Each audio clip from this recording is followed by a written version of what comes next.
ច្រើនណាស់ចង់និយាយចេញខ្លងអោយបា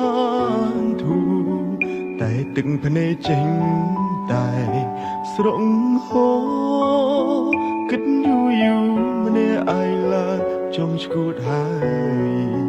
គ្មានអ្នកខលពីសុខទុក្ខរបស់ខ្ញុំទេគ្មានអ្នកណាស្មឹងក្បែរជួយទាញខ្ញុំក្រោកឈរឡើយខ្ញុំសែនស្មុគស្មាញខ្លាំងណាស់ចង់ស្ទែខួរស្លាប់ទៅហើយចង់ទាញពេលអើយត្រឡប់ទៅជាកុមារអាយុកាន់តែច្រើនសម្ពាធកាន់តែធំទុំសំប្រងមកផ្ដុំបង្កើតជាបញ្ហាជំងឺបាំងទឹកចិត្តតើគូជាបាបែបណាហូរទឹកនេត្រាហត់នឿយខ្លាំងដល់ហើយអាយុកាន់តែច្រើនសម្ពាធក៏កាន់ទ្វេ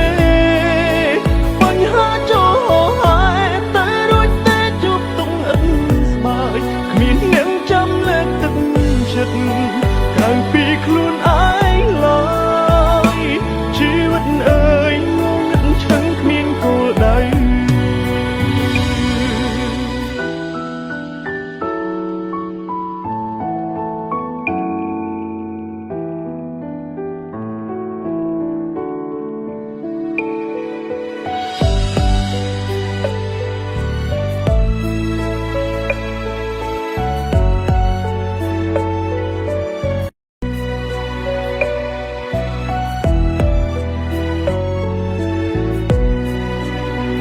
អ្នកខលពីសុខទុក្ខរបស់ខ្ញុំទេ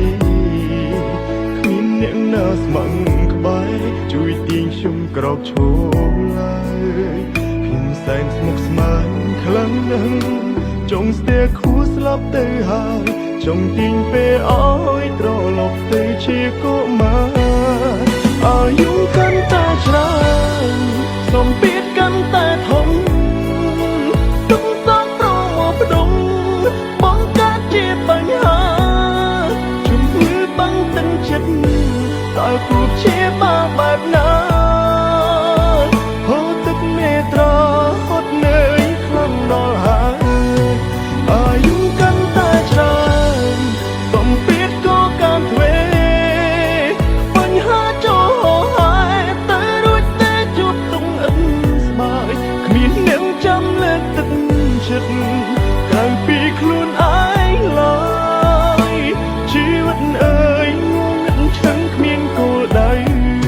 គ្មានអ្នកចាំលើកទឹកចិត្តក្រៅពីខ្លួនឯងឡើយ